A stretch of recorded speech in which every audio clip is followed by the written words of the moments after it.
got one question for you. Are you ready?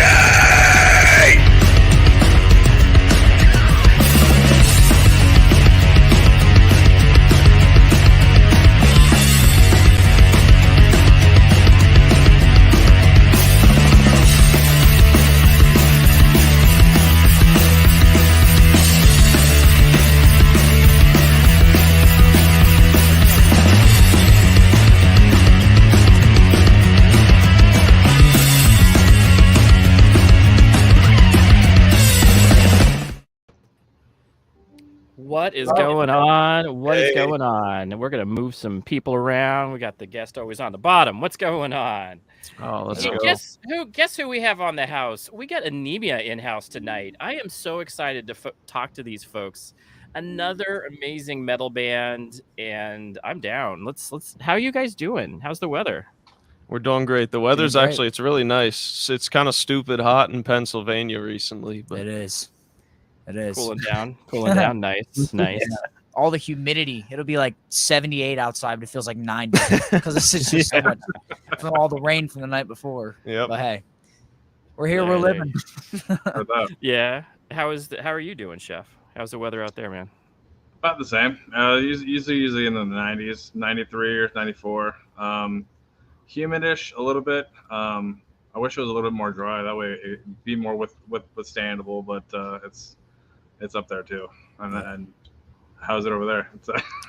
It is unseasonable. The weather in Phoenix is unseasonably monsoony, so it's a little bit. Actually, it's not been bad. It's been like cool.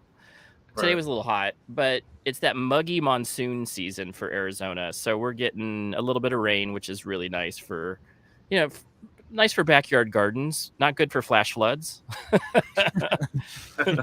I was getting like every day. I actually drove home from Tucson on Sunday, and I was like, I think I'm gonna die. It was storming like crazy, like lightning everywhere. You're just like, what am I driving in? And I'm on the I-10. It's just crazy. It's raining, but I'm home safe, and we got a cool band to talk about tonight. I am excited to have you guys on.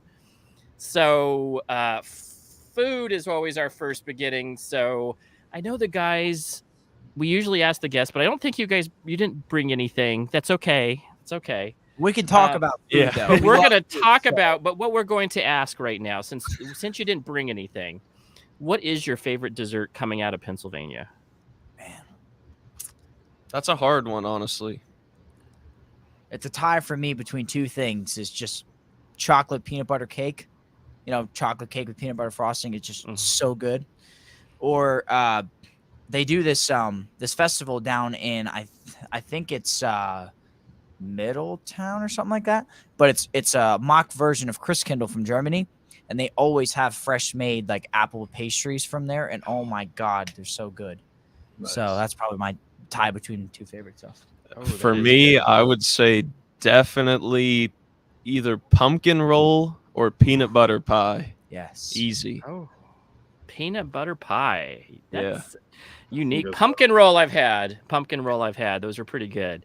Peanut butter pie, and I really get down with the whole German apple strudel pie thing. Yeah. They know how to make some pies. The best peanut butter pie are the Amish people.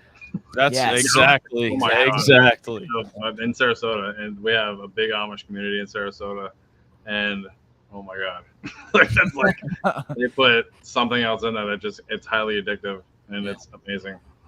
No, I love it, man. I love it. So, and Andy is still on the train. Do you believe this? It's been 2 or 3 months of me not eating whole chocolate rabbits for a sitting. So after Andy's gross eating, I've actually been still sticking to it. Tonight's post workout actually worked out right before I came in. From One Stop Nutrition. Go check them out. Actually, they have really good prices on nutritional supplements and stuff. But I go and get strawberry banana, post-workout, creatine, BCAAs, happy, still drinking lots of water, a lot of agua, especially in Arizona. You always got to keep that going. However, I am going to tell you that I think on Friday, we had one of those Pazookies. Have you guys heard of Pazookies before? Yeah. Oh yeah. Oh, me and my wife went out and we had a Pizookie, and it was to die for. It's there's a place that here called Blue 32 Grill, and too good. It's Too just a good. big, massive cookie, right? That's like a It's pizza. a cookie. It's like a pizza cookie. Then they throw the vanilla ice cream on top. So it's like it's that melty kind of cookie. So it's not. It's like half done, half baked. So So American. it's It totally. sounds that way. Totally not Italian. Totally not Italian. Yeah, Caleb Wait. you saying milkshakes and cheesecake, and then Jonathan Kelly says Amish whoopie pies. Oh, there we go. Oh yes, tons of places around here. Like, there's a place that's really close by where we live called Mountain Supply. They have a bunch of Amish stuff there. I don't know if they sell whoopie pies, but they have man. The Amish are good at making food. I can tell you that. They are. It's 100%. anything. I tell you. 100%. You know what? I knew some people that were Mennonites, and they got down. That's what they do. They know how to raise barns and make good, food, desserts especially. Yeah, totally down for that. Hey, as we always do, we bow down to the man that we call Chef. He is the chef for a reason. He probably lately. He's been slacking a little bit, even though I've been slacking on I actually did make something today. Yes. And I made it. So I knew it because I was like, he went back to the oven. I've been slacking a little bit, and I'm like, I got to make something. I can't be down here. But here we have Nutella bars. So Okay. Ooh. Sheesh. it's an Alex. plate, so it's like still see-through kind of. Oh, yeah. I love the display too. That's you could have awesome. just laid them all on that platter, but you didn't. Right. You made Yeah, it look you had to beautiful. make it special. Yeah, That's you awesome. did. That was awesome. That's why he's a chef and we are not, right? That's true. Yeah. That is why he's a chef. So let's give a little rundown on ingredients and what you did to make it. So oven at 350. About 3/4 cup butter, melted butter, 3/4 cup brown sugar. I'm trying to remember like offhand, so I'm like half cup of regular sugar. Mix that up, then add 2 eggs, like 2 teaspoons of vanilla extract. Mix that up. Half teaspoon salt, 1.5 cups of flour. Try to remember the rest. 3/4 cup of whatever, like chocolate chips or whatever you want to add to it. I did peanut butter chips, and then a half cup of Nutella, but you split that up, so 1/4 cup, and mix that in. And then once you get it laid out on the pan, pop the rest of the Nutella kind of all around, and then kind of mix it around and make that little swirl effect. And then about 22 minutes, give or take. And then take it out, let it cool. Nice. They Probably do call remember you that. chef for a reason. Yeah, I you got remember it that all in your like head right yeah, there. I was trying to like remember it like the whole time. Yeah. He nailed it. That That's sounds good. amazing. I had Nutella maybe for the first time, maybe 2 or 3 years ago, and I didn't realize it was that good. Like it's like a thing from Europe that everybody has. It's like they use it like peanut butter. It's Yeah, Nutella. exactly. That's their peanut Pretty butter. much the peanut butter there. Yeah, totally right. So totally get. So we're gonna have another couple food questions for the men here. And it's speaking of Bloodborne, we can talk about Bloodborne a little bit. So we got Edwin in here from Bloodborne in the chat right now. oh cool, right on, man, right Yo, on. let's go. Let's go. Yeah, Edwin's in here showing love. Cool. Right guy. on. And again, we thank every love you, bro. single. Yeah, we love you, bro. Yeah. We had so much fun with those guys. It's so fun to have. And what's even cooler is when you guys know each other. I love that feedback and you guys supporting each other as you guys go through this, especially newer bands. Just being able to show the love. I appreciate that, guys. And again, everybody in the chat right now, thank you very much for coming on. We appreciate you guys coming in and enjoying it.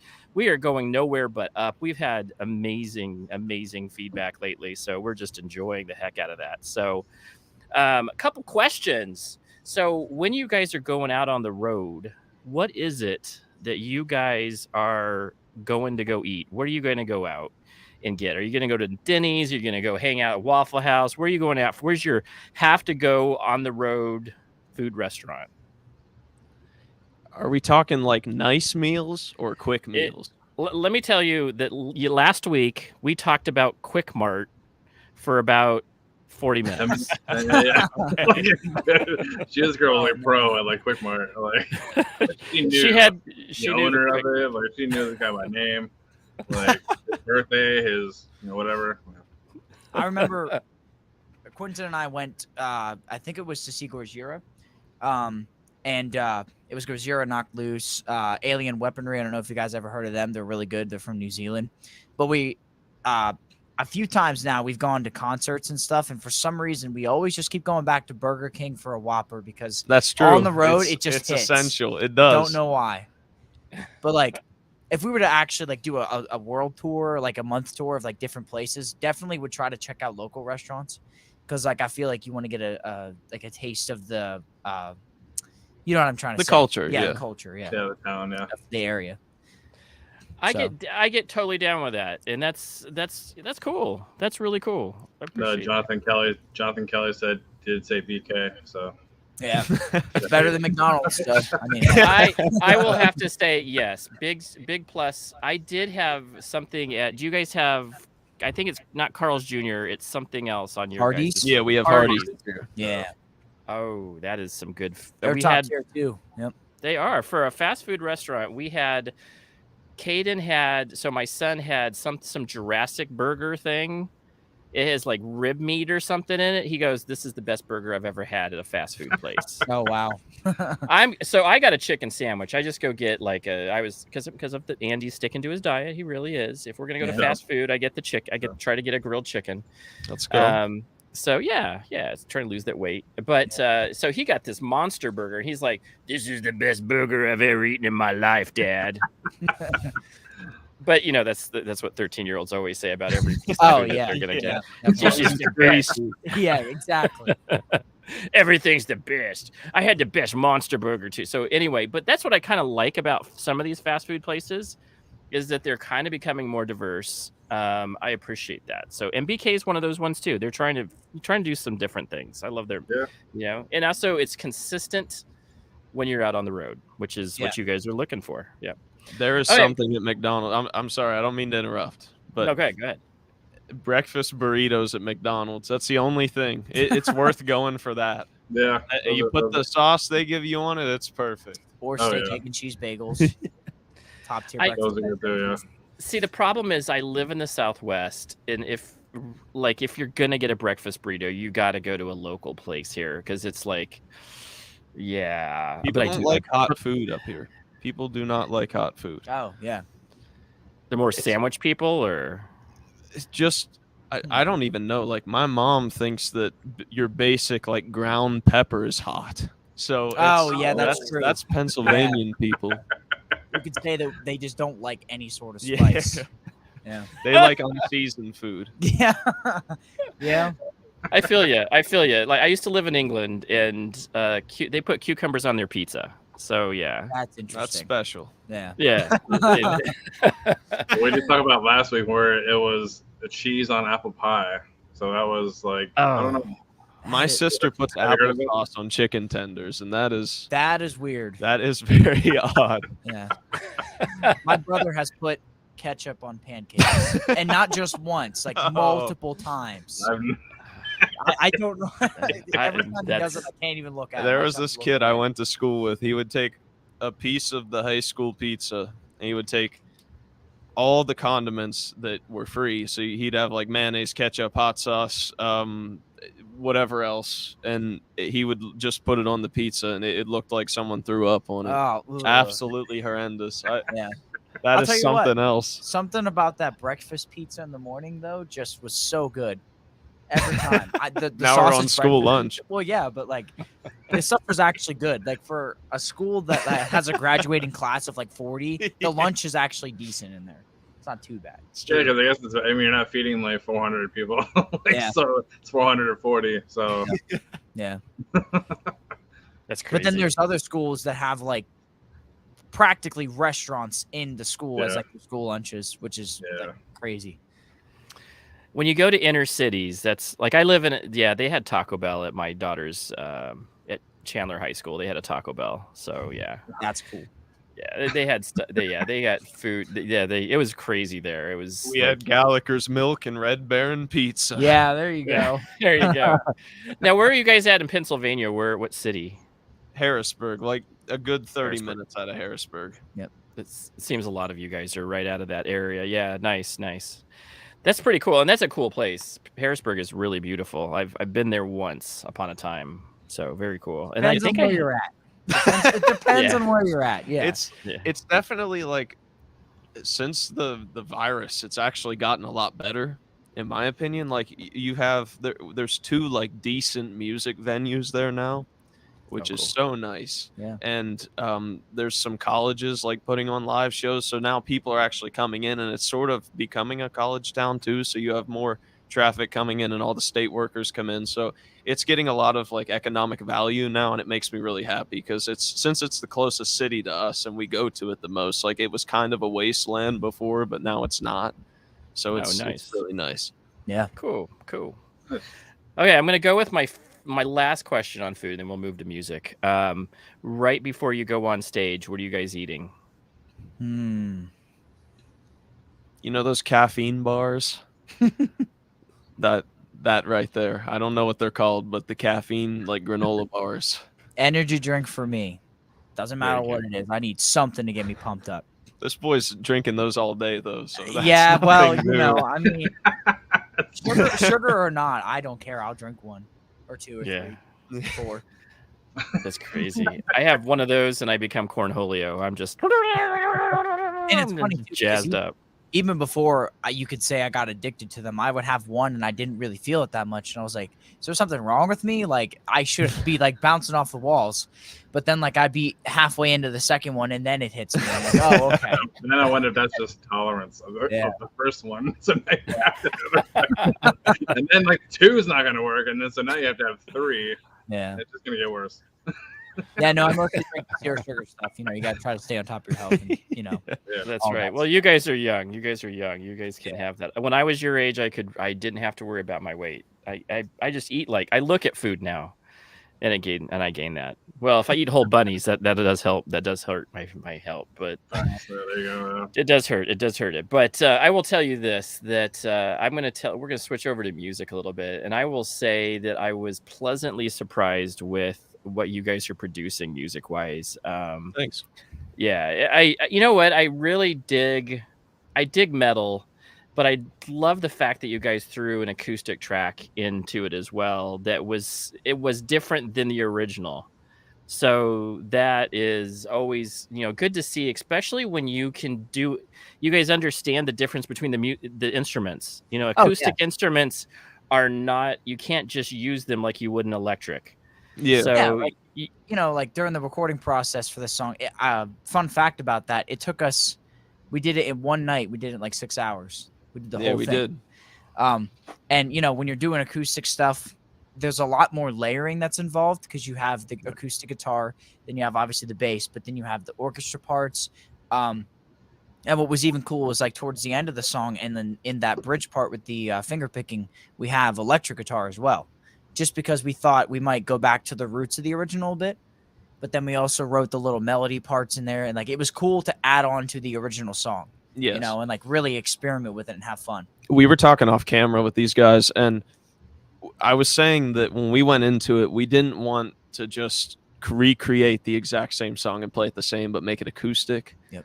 You can see my shirt. Like, I love vibey music. He loves we both love Breaking Ben. But I really love but Breaking he loves Breaking Ben.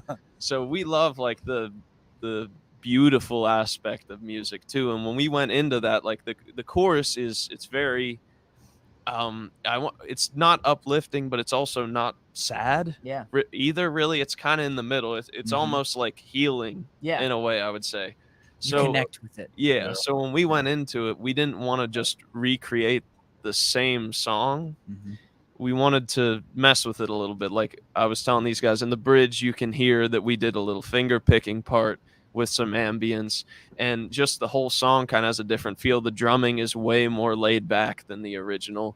And we weren't there to just like reskin the song. We really did rework it. And that's why I think we're so proud of it, in my opinion. Yeah, even with acoustic, like no matter what song, any band or whatever, there's always has to be like, obviously you're not going to come out swinging like your original, you know what I'm saying? And have it like thrash like how that was, how Extinction was, like the whatever. But when you go into an acoustic of any song, you almost kind of have to add that twist to kind of make it flow, to kind of make it you know what I'm saying, more, you know what I'm saying, and pop a little bit more, you know what I'm saying, a different, let's say like a layer to it, you know what I'm saying. Yeah. Yes, of course. And like, you know, for the fans of the music that like really love Extinction too, even if they don't like the acoustic version better, it's still there for that like one moment where they might be like, you know Right. what, I'm gonna listen to this because it's just different, and I want to explore the different aspects of like the Sure. song and like how the lyrics flow into, you know.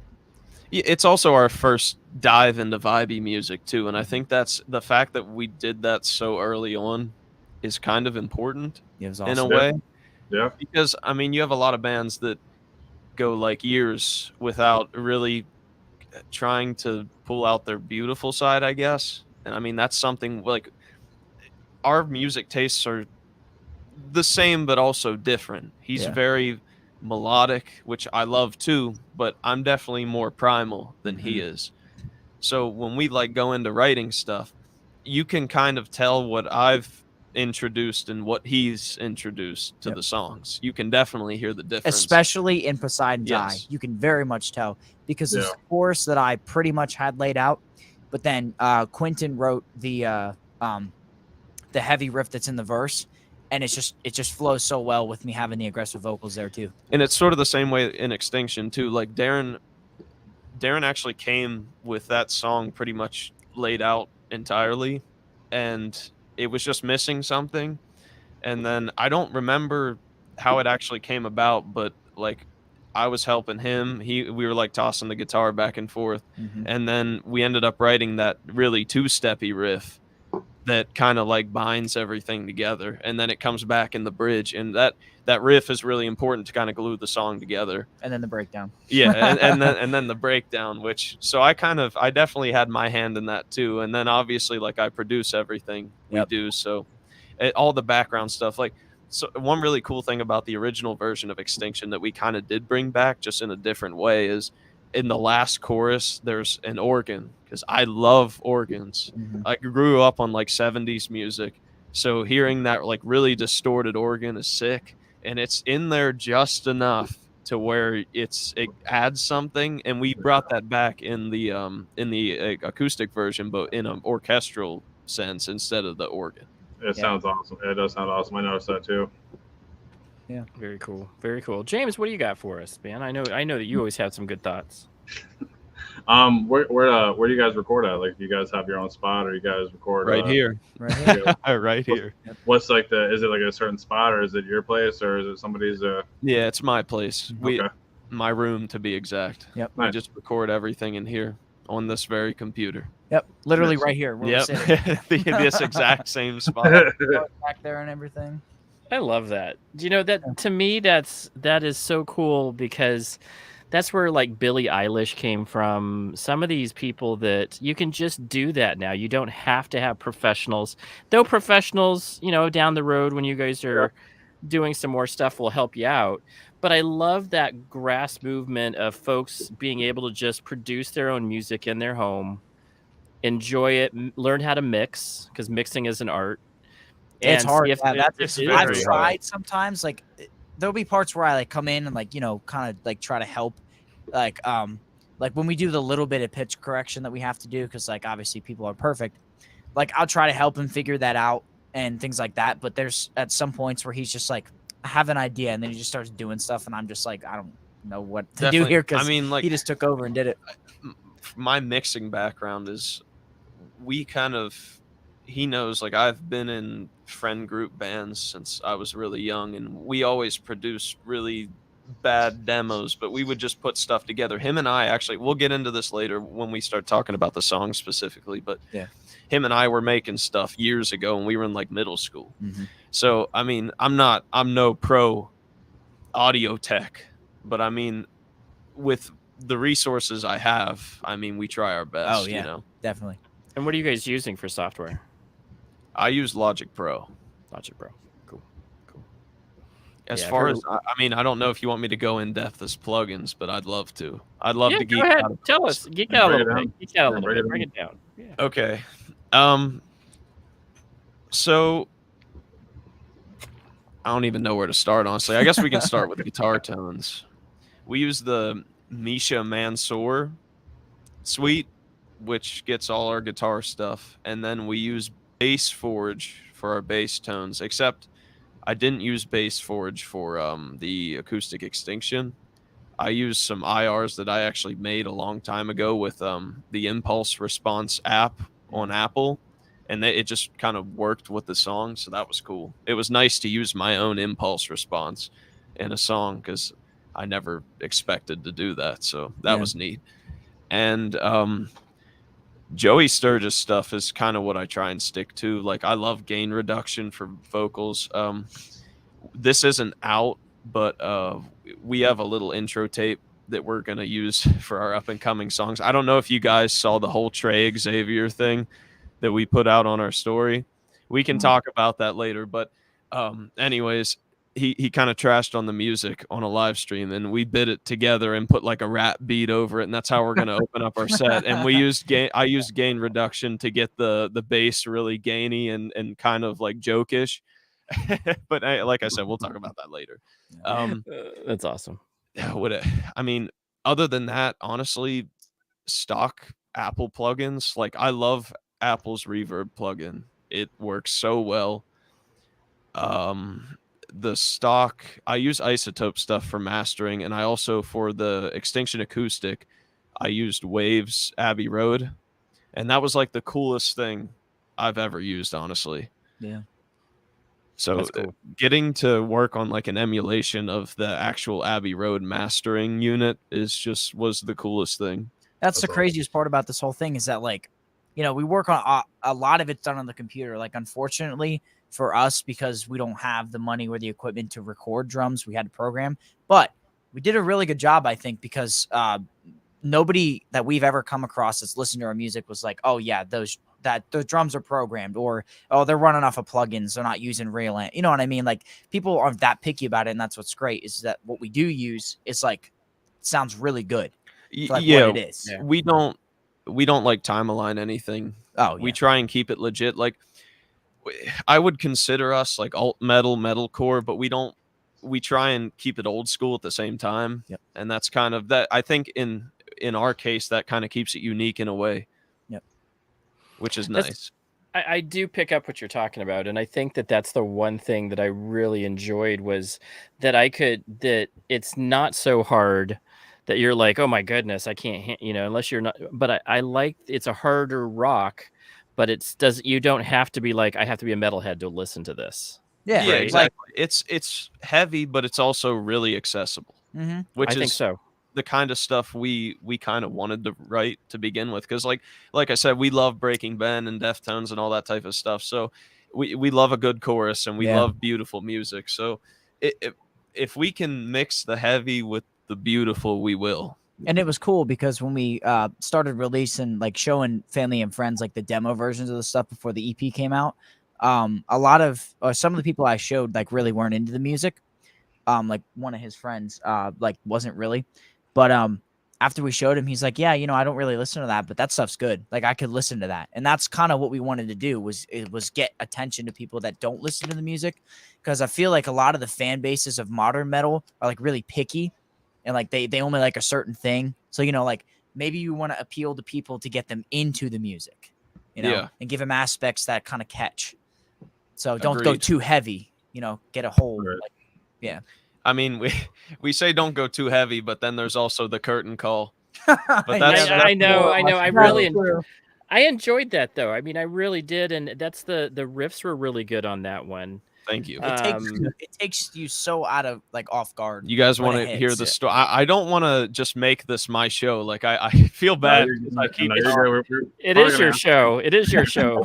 You want to hear the story behind the curtain call? We do indeed. Tell us. All right. So I don't exactly remember what like inspired me to just make it, but I sat down and I thought, because I think I was mixing Poseidon's Eye at the time. So we had Extinction completely done, because we made Extinction probably at least a month before Poseidon's Eye was done, because this was like the first thing we wanted to do. This was like last fall. Yeah.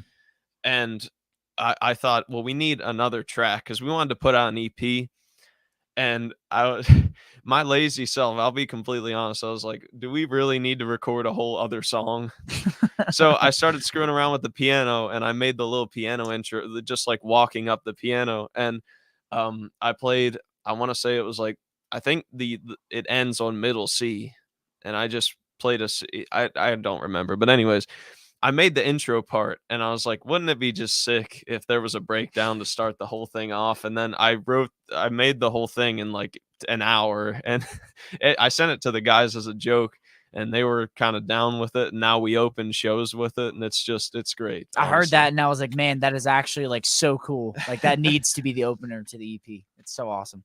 And it was cool because it was already in drop C#, which is what Extinction is in. So the reverb ending perfectly lines into Extinction, which is cool.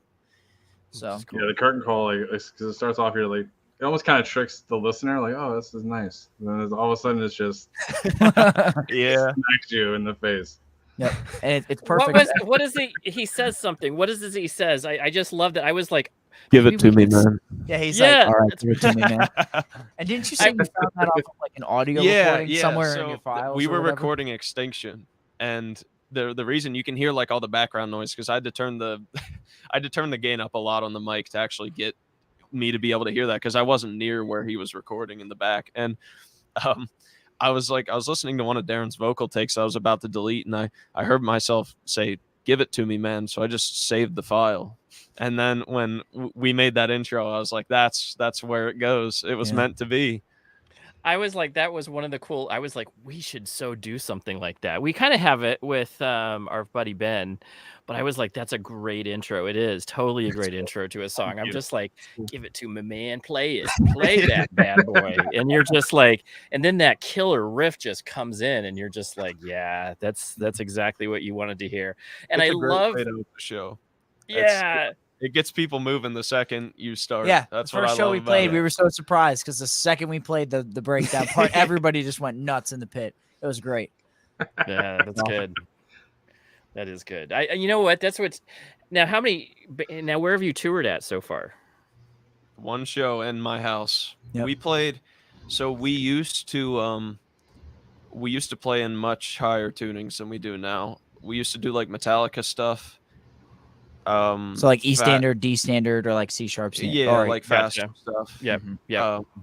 And it was just this summer we started to actually get serious about it, because we had our stuff on SoundCloud for a few months, and we didn't even really consider taking this whole thing seriously for whatever reason. Yeah. And then we just kind of talked about it, and we're like, what if we did? Yeah. And now it's worth it. Yeah. Yeah, it's great music, guys. You guys are, and I'm excited to see where you guys go. And what's really cool is that you guys hear it here first. Is that we're gonna hear from you guys in about 2 or 3 years, where everybody's like, oh yeah, the Anemia, yeah, we know those guys. Those are awesome. They've been on tour, and we'll be like, yeah, we're the first interview, dude.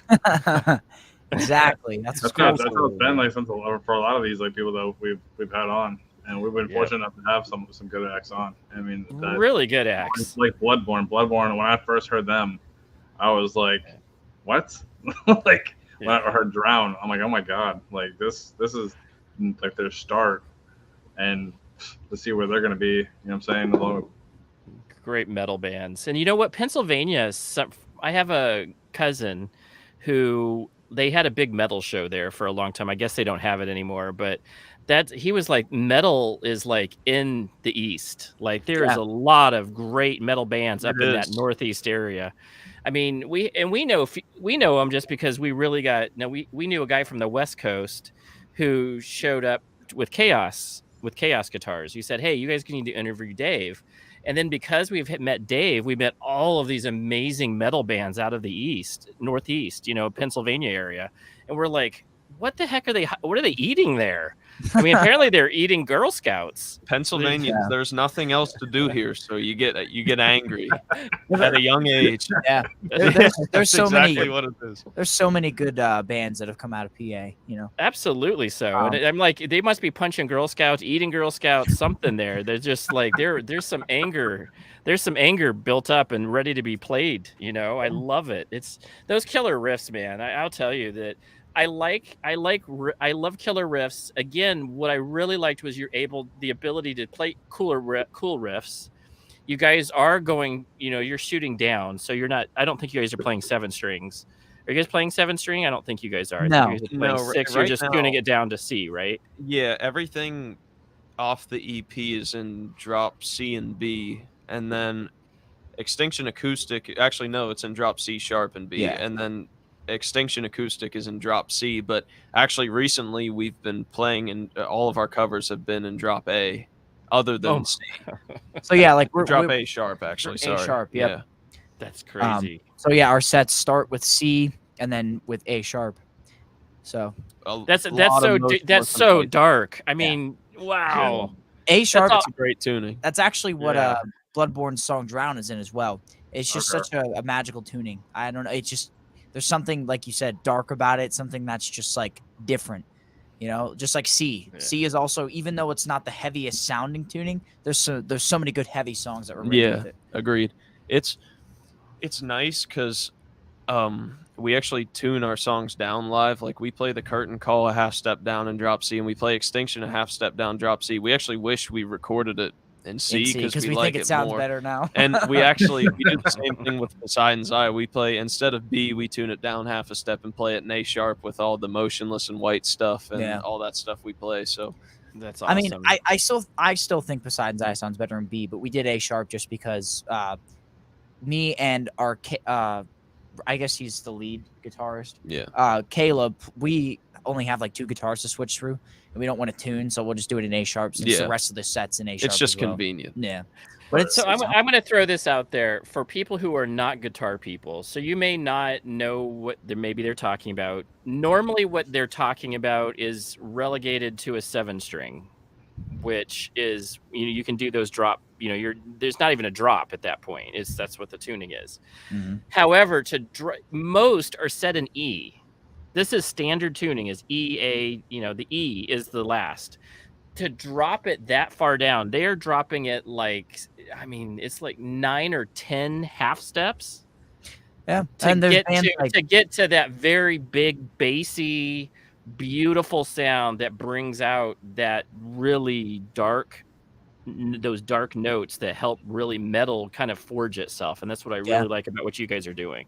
and like typically on a normal 6-string guitar, you have the first 3 that are wrapped strings, like wound, and then the bottom 3, or like the top, whatever, are just normal strings. But like when I play an A sharp, I need a wound G string because it's just so low that having a normal like G string is just it's way too loose. It'll yeah. So it'll break. Awesome. Yeah. Well, no, it won't. It'll just be too loose and it'll sound twangy. Yeah. Yep. Yeah. And like if you're in drop A, which is just a half step down from A sharp, the whole tuning is from the 2nd string down is just standard tuning. That's how low it is. Is that you've brought like 1 string down to a normal tuning. It's kind of funny. That's awesome. Yeah. Yeah, we love low tunings. We do. I have an H. Yeah. I own an H string right behind us. It's a so beast. I play in drop E. That's I love it. my baby. And So drop cool. E is drop E on the other side. So there's E, Yeah. and then there's the low E where you're just like, that is down. Yes, Yeah. exactly. I totally love it. That's awesome, guys. I would love That's- to have a song in drop E. That would. Oh, you guys are gonna have to do it. You're gonna have to do it now because that's like you guys could almost do like a cover Metallica song with drop E. Yeah, that would be so cool. Our favorite. This is off topic, sort of, but our favorite Metallica song to cover was always "Hardwired" off their new album. It's weird because it's off their new album, but Yeah. we just love that song. That song goes a lot back into their roots of just thrash does. metal. So that's what's cool about it, is that it's not like Saint Anger or like Load and Reload where it's like, kind of, man, like this song was like very Metallica. It just goes hard in the middle too. It does. It's Yeah. fun. But That on and our set Frantic, list, yeah. on our set list in C, we have the song Frantic, which is not a popular Metallica song, but we think it's good, and we thought it would be cool to play because, everybody likes Metallica. So Yeah. Yeah. Throw in some Metallica, people like it. yeah. Well, that's where metal, when you think about people that got into metal, if you got into metal, you started probably in Metallica. that was probably, whoa, that's really heavy. You've heard Metallica. Yeah, Most you people, hear one that's and where they it's like start. life changing. Yeah. Yeah, you're like, I'm a metalhead, and then all of a sudden you start hearing Megadeth. I mean, this is my era. Megadeth, Anthrax, Slayer. That's how it some was of growing those up. I War. think I was into Metallica before I even knew who Metallica was. You know what I'm saying? I knew like the sound of it, but like obviously I was young enough to be like them later on. I was like, oh, I heard that like when I was like 10. You know what I'm saying? Like here, and it's Metallica, Megadeth, and Anthrax, and all that stuff. So Yeah, see, that shows you the about a decade or so ahead of I am. You have bands like Pantera, where Phil just has insane screams and stuff, and it makes you motivated to want to reproduce that. Stuff exactly. Like that very influential band to like get into heavier stuff. I mean, if you listen to This Love, those last like 2 minutes are just so good and so intense, especially for the time. And if you hear that as a kid, like especially me, I mean, I was into Pantera when I was really young. I grew up on like Pink Floyd and stuff, and then it went to Metallica and Pantera, and then God knows what, and now I'm into everything. Yeah. That's how it goes. And metal even Cemetery Gates, where we pulled out the vocals on that. That's insane. Yeah. So I've been one of my favorite riffs is Cowboys from Hell. That riff, that main riff, that groovy, super groovy. Yeah, I play that all the time still. I play that at TikTok. I play that on TikToks, just sitting there playing that. I love it. And I love how the intro goes, where they're just playing, they play these high notes and then they go in. Just kind of like that. That's that break, right? Just going right, playing a little bit of something else, and then all suddenly now we're going into the heavy riff that love stuff like that. Yeah, the funny thing about it is that I remember when those bands came out and how exciting I was, because that nu metal, because NU metal, I wasn't really fond of. So then you had Pantera rolling out with some heavy stuff and just bringing it back again, just bringing back heavy metal, not kind of nu metal, which was trying to be kind of like what happened after grunge, right? I mean, there's not a ton of good nu metal bands, in my opinion. Like, there's obviously the ones that were famous, like Limp Bizkit and Linkin Park, which I think they're a good band. But Linkin Park difference. But like, you had a lot of those other bands, and technically Slipknot's earlier stuff, like Wait and Bleed and Spit It Out, is like nu metal. But then you have their other songs when Iowa came out, that was like death metal kind of angriness, and like Corey Taylor's vocals, like that era between like 1990 and 2010 is like the music era, that like I really, because like with Breaking Benjamin, the first song that I ever heard from them was I Will Not Bow, and that song came out before the CD Dear Agony came out, and I love that song so much. They always played it on the radio, and on my 6th birthday, the album actually came out, and it came in the mail that day when it released, and my dad got it for me for my birthday. So I awesome. Played that thing on repeat. So I became a big fan of like Breaking Benjamin. Great album. Yeah. Great album. Literally, I think probably their best album. That's so cool. I love that. And the reason why we asked and start talking about these, this is about what is really you identify with, and where does your music background? So you're saying Pink Floyd was, probably your parents grew up with some Pink Floyd. I play a lot of Pink Floyd still. And then, some of that Metallica and some of that stuff is also in your heritage, but then you guys you went into your own at one point where like, you're like, this is my metal, right? Yep. Yeah. It's not your dad's metal, which is my metal. Especially like within the past 2 years. I think we all kind of like found our niche. Yeah. And then there's times now where we're discovering bands that have existed for like 20 years, like Motionless in White. We just recently started getting into them like maybe a month or two ago, because like we knew who they were, but we thought they were just like some cringy. And now they're band. they're like a top 5 band. Yeah, like one of our favorite bands so ever. Good. We love them. Yeah. Do you know what changes is that when you become musicians, you realize what it takes to do those things. And when you start realizing how they mix it and how they're playing it and all those things that come in musically, you start having that appreciation for that stuff.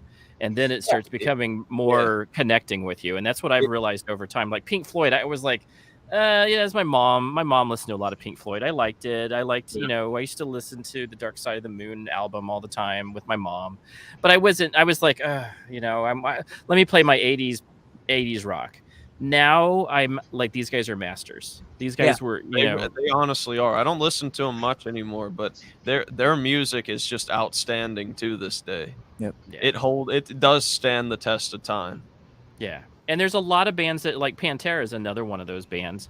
We're quite a bit of ways when they started up, and that still is, that era's band. You don't hear, you hear still some of those other bands. Like, one of my favorite bands was Bullet for My Valentine. I love that. It's good stuff. Or Mammoth, some of that stuff that came out, during that time. Bringing back heavy metal, which was, again, bringing back heavy metal, because there was a stage where it was grunge, and then it was like new metal, which was still okay. But then, like, Pantera came back, Mammoth came back, Bullet for My Valentine came back. It wasn't emo stuff anymore. So I enjoyed that stuff. So yeah. And then it's cool because then you got newer bands like Wage War that started in like 2015, and they changed their name and stuff, but they have such good music now. It's like heavier. They're, really coming back and experimenting with sounds, like Fire from the Gods. I don't know if In Flames is really a new band, but No, I think they're 90s, early they've been around for a bit. Early, maybe late 90s, early 2000s. Yeah, that's what I'm thinking.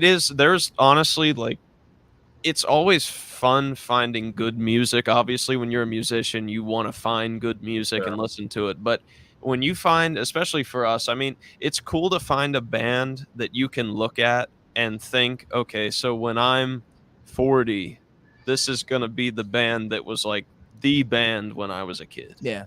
Like, our parents were my grandparents big into like Led Zeppelin, Pink Floyd. Like, what's our generation's band? And it's fun to find really good music and think that one day, like, our kids or our grandkids are going to be like, hey, Dad, did you ever go see this band? Like, yeah, I was in the pit swinging my arms, going hard. Yeah, they're awesome. And so I'm going to tell you that there's this band called Anemia, and I would say that they are on the edge of something amazing here. And, you guys definitely have the ability to just be in that whole genre, especially the way you guys are talking. You guys aren't just playing because you guys want to get popular, or there's some chicks involved, and what you guys are talking about is music, and you guys are musicians first, and you guys are understanding some of that trade. That's the big thing, is at your guys' age, to understand what you guys are doing, and you guys are fairly young, being able to understand the game that this is. And being able to know what mixing is, know what's working, what's not working, being able to take, this is an accomplishment, to be able to take your heavy metal song and turn it into an acoustic jam. That's a brilliant thing. And I can't harp on that enough, just because of the fact that you guys are young and able to do that. You guys have figured out some of that musically. Yeah, that's really, it's difficult. It's difficult because when I play my own version, like when I get out my Taylor and I'm playing cover songs, I'm playing the cover. If I'm playing an acoustic version of that, either it started acoustic, or it's an acoustic song like Highway to Hell or something that I'm playing on my acoustic guitar. That sounds exactly like Highway to Hell. It just sounds like I'm playing it on my Taylor, right? Mm-hmm. But, and then there's songs where I'm just like, I'm making this up as we go, because it's an acoustic song, because I know what chords go together. I know how to, and that's where you're talking about the tuning it down, knowing what works with your tuned down strings, how to get that darker sound that you guys are wanting, but then also sometimes getting that lighter sound at the same time to be able to balance it. You guys are getting that. Yeah. There's cool things too, that like the band Seether. I was watching an interview with Sean Morgan before, and he said that a lot of the songs from the earlier records he wrote on acoustic guitar, because obviously starting out back in the day, just in general during like the Depression of America and stuff like that, like when things were expensive, it's really hard to make a living as an artist, as it was. So he didn't always have access to the equipment that he was given, or like he rented from the record company. So a lot of the songs that they wrote in the studio, he started out on acoustic. So when they did that album of One Cold Night, where it was just a bunch of acoustic songs, they all worked so well and they sounded so good because that's where they started. And that's what's awesome, is you can start at any point and because you know the ins and outs of the music, and you can just change it all around and make something awesome. That's what's great about being a musician, is seeing the final product and being proud of it. I think talking about it from the complete opposite perspective, like not having a metal song and making it an acoustic song, but being able to sit down with a Martin and be able to play 4 chords and then turn that into a metal song. Yeah. I think that's something that we also, as like kids, have been able to do. Yeah. Because I don't want to get into it now because it will be a complete rabbit hole, but we have a story about Poseidon's Eye for later that kind of ties into that. And it's the kind of what we did as kids. Like, it's cool to look back on it, because I feel like if I was my parent, I would be like, oh my God, this kid is awesome. Yeah. All right, so you got to give us. We got 10 minutes. Let's hear this If you story. can do like a shortened version, not long. Maybe the not shortest. the rabbit Not hole the- version. Not the rabbit hole. 15-minute vision, but a little bit of the version. So I think I was in 9th grade. He was maybe in 8th. Yeah, Mm-hmm. he was in 8th grade.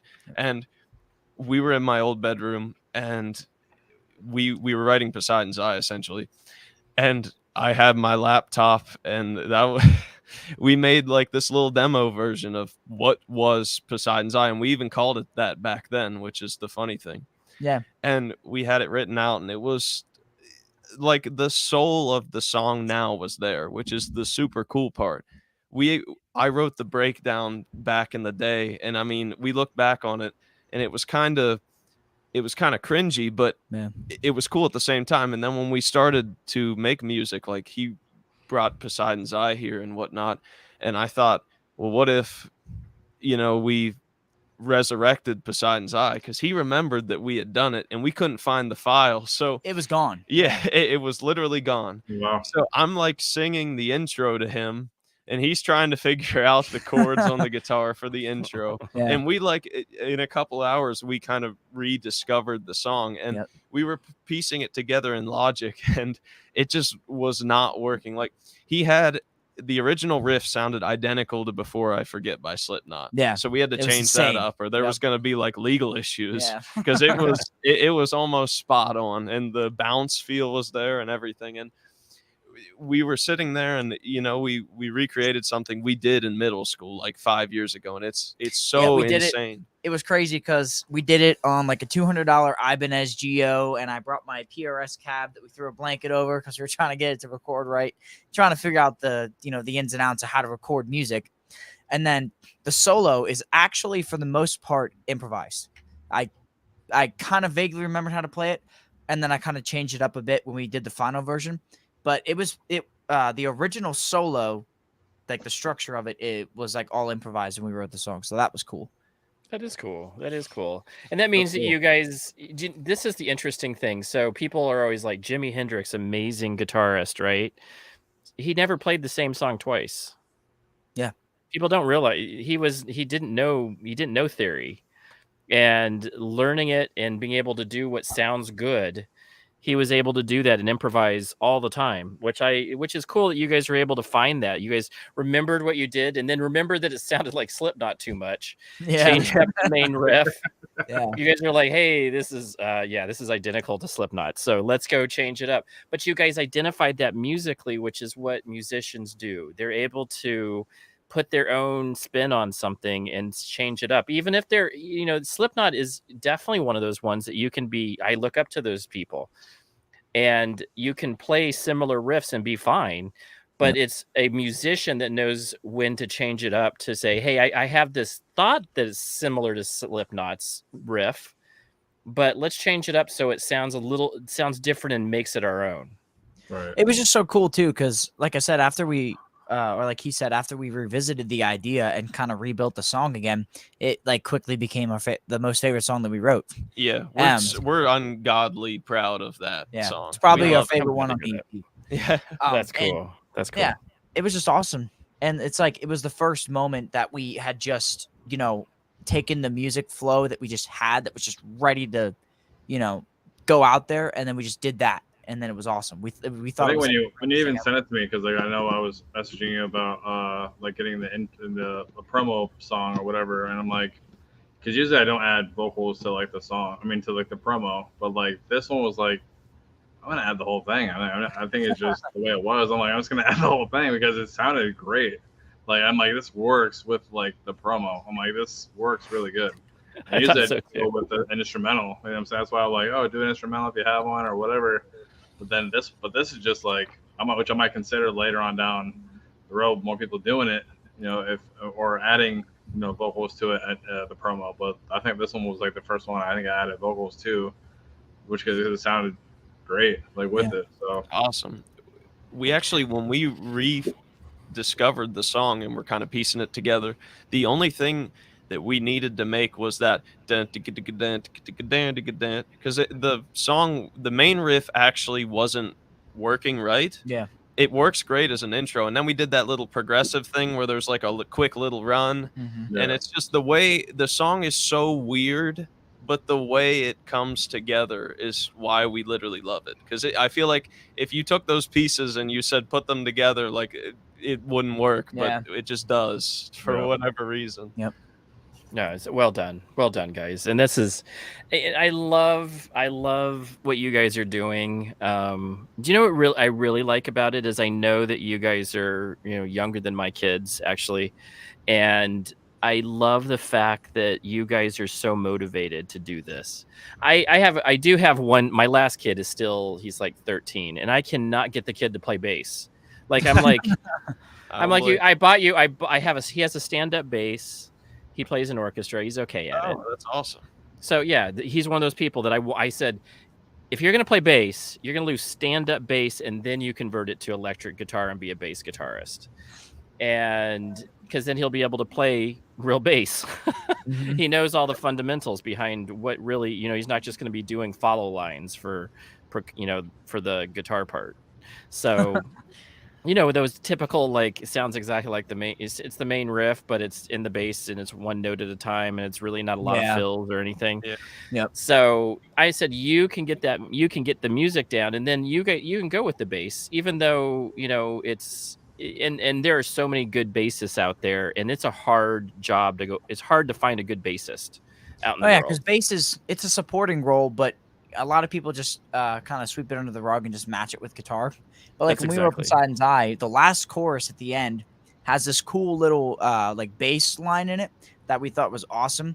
And like, when you write music and you have those little add-ons in there and the little changes and just things that you think are cool, I always think to myself, like, imagining other musicians who listen to that song and then they hear that stuff and there's that one little thing that they're just like, man, that's so cool that they put that in there. Because I always do that. It's awesome. that part of the song is actually, it's very, like I said, a lot of our music, at least in my opinion, it's kind of a throwback to older music. Yeah. Because we try and keep it modern, but we also like it to sound real. And like he was just saying with that, if you listen to it, it's almost like a little bass, like someone was just jamming on the bass in the background, and it's very like 70s, just like having fun. You got a little on your instrument. Yeah. Shredding it out. Gotta love it. Do you know what's really cool is, and what I would love to know, is it just you two right now for the? No, we have what do you mean for like the? Well, who's the band? So it's you two. You guys are the main, but who else do you guys have playing with you? We write. I play drums. He's lead vocals and guitar. Caleb plays guitar also, and then we have JP, who's actually in the chat. Yeah. Cool. He does like dirty vocals, and he's our hype man now. Yeah. Nice. Cool. The hype man is always that's a good job. Yeah, That's it a is. Good job. The hype man. He's good at it. Yeah, that's cool. You always What got do to you have guys got dated. for like future stuff? I mean, like, what do you guys got coming up? We do have a song in the works right now. We that do. We're hoping to release pretty soon. All it needs is the vocals, and I have all the lyrics done. And we're actually going to record all that on Thursday, so we're going to get that done. A name? Is there a name for it yet, or? It is called. It's called "Where Death Laid in Your Eyes." Is what it is. It's the heaviest, other than the curtain call, like song wise, it's the heaviest song we've written. We think it's going to be a song that's going to be great for the crowd to get them up and moving. It's very groovy. Yeah. It's the whole song is triplet based pretty much. Yep. So it's very like shake your hips and then it's very heavy at the end. So it's very up my alley. It's not the chorus, like there is definitely a chorus, and it's like a nice chorus. Yep. But it's definitely aggressive. It's not strumming. Mm-hmm. It's cool. Nice. It is. It's very cool. It's kind of syncopated too in a way. Yep. Oh, that's cool. It'll be neat. I'm excited for people to hear it. Oh yeah. Like with I think like I said, with future stuff that you guys do, I think adding an acoustic track is a great thing. I mean, maybe if you wanted to do that, like maybe like as a bonus track at the end or something like that, have like an acoustic version of something else. You know what I'm saying? Like yeah. And there's also like this one song that we have that's not on the back burner, but we're not like 100% focused on it. That's very melodic and has it's just it's a good song to vibe to, because we wanted to have the heavy stuff. We have the in-between stuff like Extinction, and then this other song that's very, like a longer song that you can listen to and enjoy. You know what I mean? Like take it all in. Right. So yeah. There's this other song. He wrote it for his wife. Yeah. A couple years ago, and I'm trying to get him to just record it, but not to a click. I just want him to do it straight with him and his guitar, and then we can like layer some orchestral stuff over it. I would love to do that. So we might have that coming up too. Mm-hmm. Nice. Yeah, that's awesome. Yeah. That is awesome. So let's get in. I love equipment. What are you playing for drums? I've got a Gresh kit. It's Zildjian cymbals. I use a Meinl China. Honestly, that pretty much like sums it up. It's not really anything special. I use Evans drum heads, Pro Mark sticks. Cool. And then sorry. What is our guitar? Well, he's the guitar guy left. I can help him out. I got it. Fill it in. So he's using a Jackson, and I want to say his other guitar, he actually just bought it. It's like a $200 Ibanez, but it's modded. It sounds super good. It's very tight. It's bassy, but it's also very tight at the same time. It's so cool. Our other guitarist uses Schecter, which is when my guitar is all Schecter. I love that brand. He's got a Schecter C1 Platinum with like EMG 8185s, and then he has a Schecter Hellraiser. Same pickup set, but it's like a red flame maple kind of top. Nice. And then the other one is just like a blue color. But yeah, I use a Jackson Soloist. It also has EMG 8185s because I just love that combo, especially I think it's the 85 in the bridge. I'm not sure, but it just has such a great balanced tone, especially when it because that one's the one that's tuned to A sharp, and it just has such an amazing tone. It's very mid-rangey. Yep, and then like you said, I just got that Ibanez that has the very balanced tone as well. Ibanez makes good guitars. I don't care what anybody says. They made good guitars back in the 80s. I had a friend that just sold nothing but Ibanez's because he was just so sold on the brand. My first guitar, an Ibanez. So, and then I run everything right now when we play in the practice room, and actually for the church show, I run it through a PRS cab, a 2x12 that is powered by an orange microdark. Oh, nice. And then I have a Joyo metal pedal that I use. It was like $35 on Amazon, but I was like, might as well try it, because I don't want to spend like $100 on a Boss pedal, but it's really good. So, that's cool. That is really cool. And then our buddy Caleb uses just a Marshall 4x12 with a Marshall head. Not exactly sure what it is. What we actually do now is, since we don't have a bass player, but we still want girth, I have it's a Boss ME80, and it's kind of like jerry-rigged, but we take his guitar signal, we put it into a DI box that splits it. One signal goes to the Marshall, one signal goes to the ME80, drop tunes it an octave, and then sends it to, it's a Fender Rumble 40 that I customized. So normally they're combo amps, but I cut the speaker off, made it amp head, and and then we use it with an Ampeg cab, and it sounds super sick. It's great, yeah. Awesome. That is awesome, guys. That is so awesome. I don't think people understand and have appreciation for what you just said there. That is just I've tried to explain it to people and no one gets it. Yeah, they're just like, oh, okay, but you have bass, right? We're like, yes, we have bass. Yeah, I totally know what you're talking about, and you guys, that is so cool. I don't, this is what you do.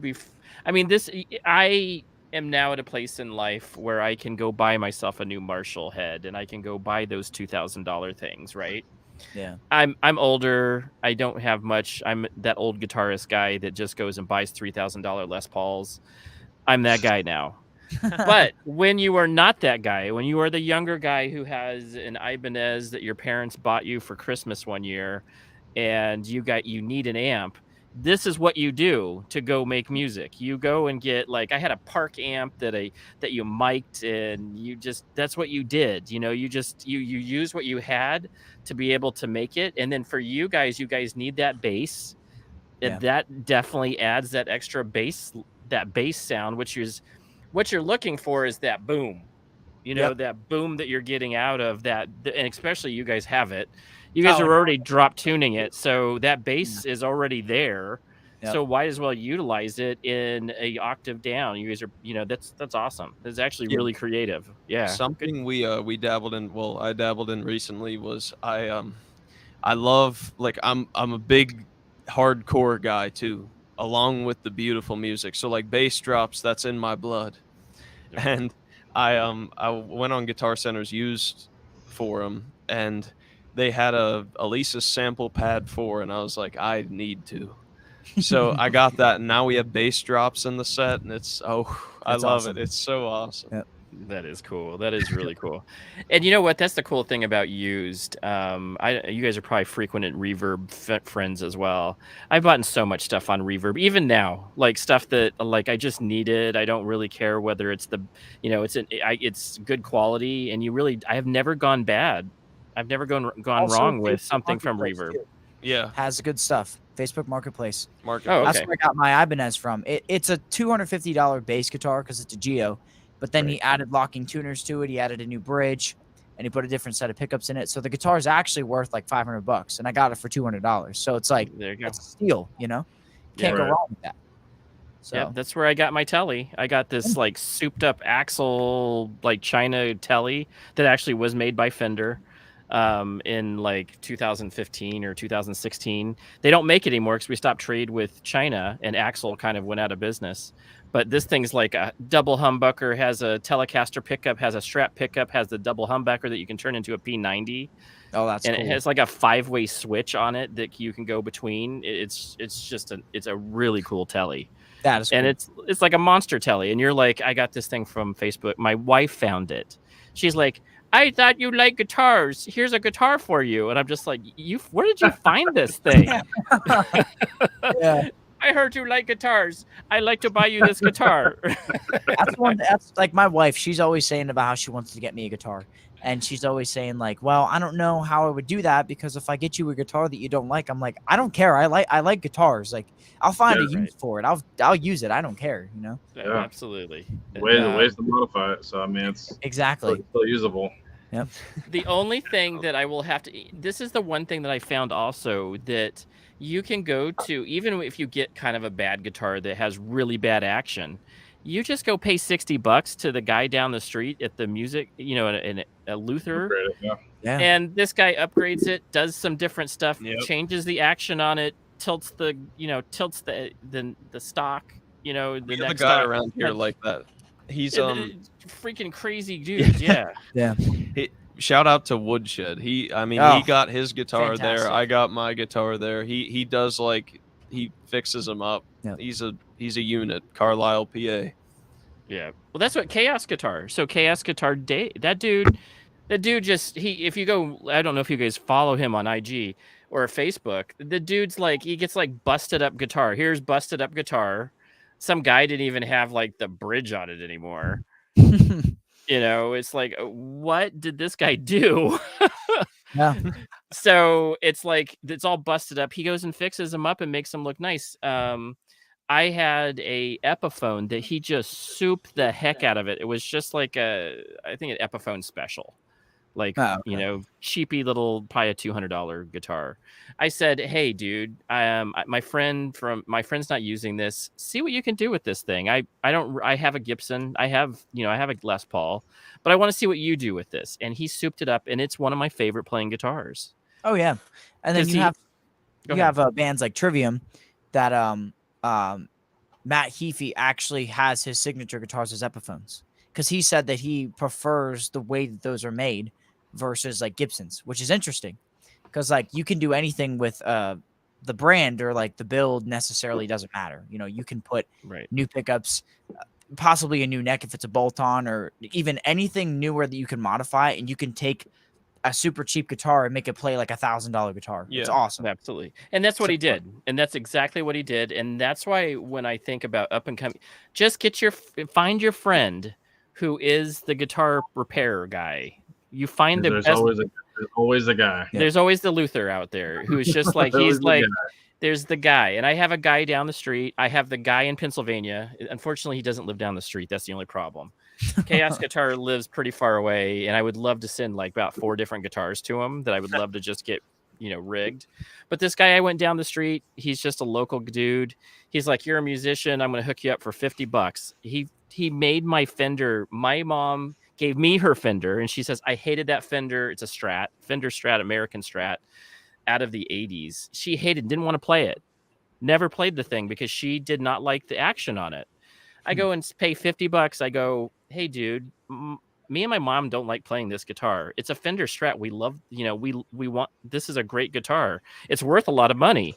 He goes and changes it up, does a little bit of stuff to it, plays like a dream. The thing is amazing now. Yeah. And that's the difference, is just you have to find the right guy. And even a cheap guitar can turn into something amazing. So yeah, absolutely to your point. It's also something you can learn to do yourself too. Like when I first got the Jackson, I realized the action was a little bit too high. So I just took the plate off and brought it down, tightened it up a bit, and played fantastic. Yep. Those are things. See, I'm afraid to do that stuff because because it's a $2,000 Strat, right? Yeah. I'm afraid to touch a tooth. I would touch an Epiphone all day because you feel like comfortable. It's like if I screw something up, it's an Epiphone. It was $200. Even though you do care. I'm not saying you don't care. Yeah. There's a difference between a $2,000 Strat and a $200 Epiphone. You're not as cautious, and especially when it was your mom's Strat. So I felt very comfortable, but I've watched those YouTube. They look so easy. I saw some dude that made a concrete guitar. He just have you guys seen those guys that they get a silicone mold out of a stock, and then they get. I've seen people make. I saw this video. I don't know if it was by Fender, but I think it was sponsored by them. They made a carbon fiber guitar, but it was like cardboard. And they make lacquer clear guitars and stuff like that. They do insane stuff out there. It's so cool. I love the fretboards with the lights. That's like oh my man, thing yes, ever. And especially if they can get ones that actually change colors. Yeah. Holy cow! That is. I've seen cool. it.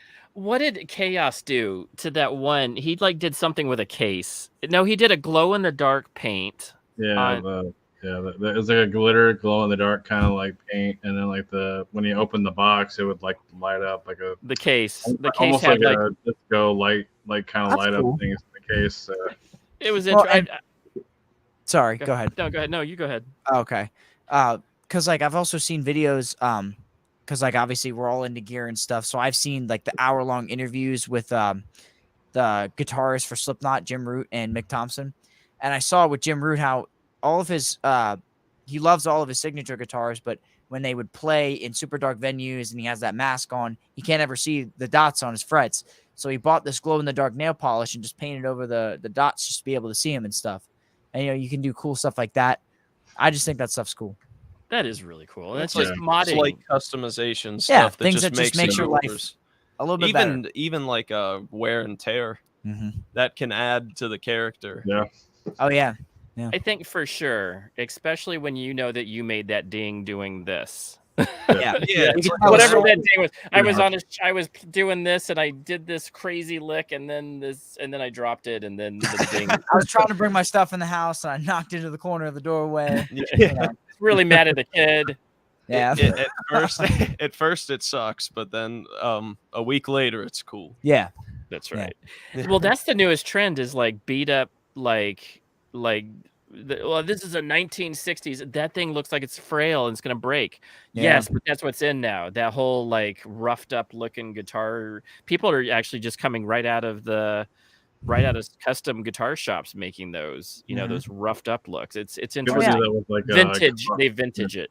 People do that with a car. I think it's in Sweden. They do that with cars, and it could be the most beat up car, and like they'll deck it out on the inside. It'll be like a nice engine on the out, but it's just like a beater car. Yeah. They'll put tires on it, whatever. But I forgot like the name of the style of it.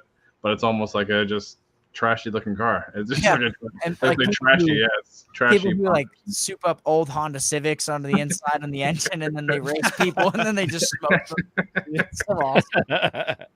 Good times. Yeah. Well, guys, it is getting close to Andy's bedtime in life. Well, not really. It's 7:15. us oldies start getting tired. Andy's had a long day. I was up at I guess I was up 6-7 your time, so it was a little early. Okay. I was up at 6 this morning. Yeah, it was a little early. So but I will tell you this: everybody out there who's out watching this, and we really enjoyed this band, Anemia. Go check them out on Spotify. You can go check them on Instagram, which will give you the links to their solid, very solid music. I cannot wait to see where you guys go, to be honest with you. I see you guys really taking off, and I'm excited to see this going on for you guys. So just keep us posted on how you guys are doing. Again, every major stream has at least 3 of their songs on there, 4 of their songs. I really enjoyed it. I really can't wait to hear more. I just really can't wait. It's just brilliant stuff. And today you got to hear behind the scenes, behind what this is. Their mastery is for what you guys are doing. It's a lot of mastery that takes in a lot of, trial and error and a lot of blood, sweat, and tear and passion. So I can tell, and that's what I really enjoyed about this interview. James, what do you got? No, same thing. We're happy to have you guys on, and we look forward to seeing what you guys put out. Next time we'll have to have I know they're freshly into the band, but we'll have to have Caleb and JP on here next time. Every time we put out some new stuff or whatever, and feel free to hit us up, and we'll add you guys on anytime if you're interested. If you guys got new stuff coming out, new EP, new CD or whatever, we'll definitely share it out as much as we can to kind of get you guys out there and get your name out there as well. Same with anybody that we've had on here. We try and if we see something, we'll share it. I'm saying here and there, even though we've had a lot of bands on, a lot of guests, we do try and see their stuff and post it so people can see it as well. Yeah. So, thank you so much. We'd love to do we could do like a joint one with Bloodborne. That would be love cool. those guys. Yeah, that'd be cool. Awesome. Yeah. Yeah, we appreciate you taking us onto the show and letting us talk about the nerdy stuff. Yeah, not a lot of people want to talk about, but hey. All about the nerdy stuff.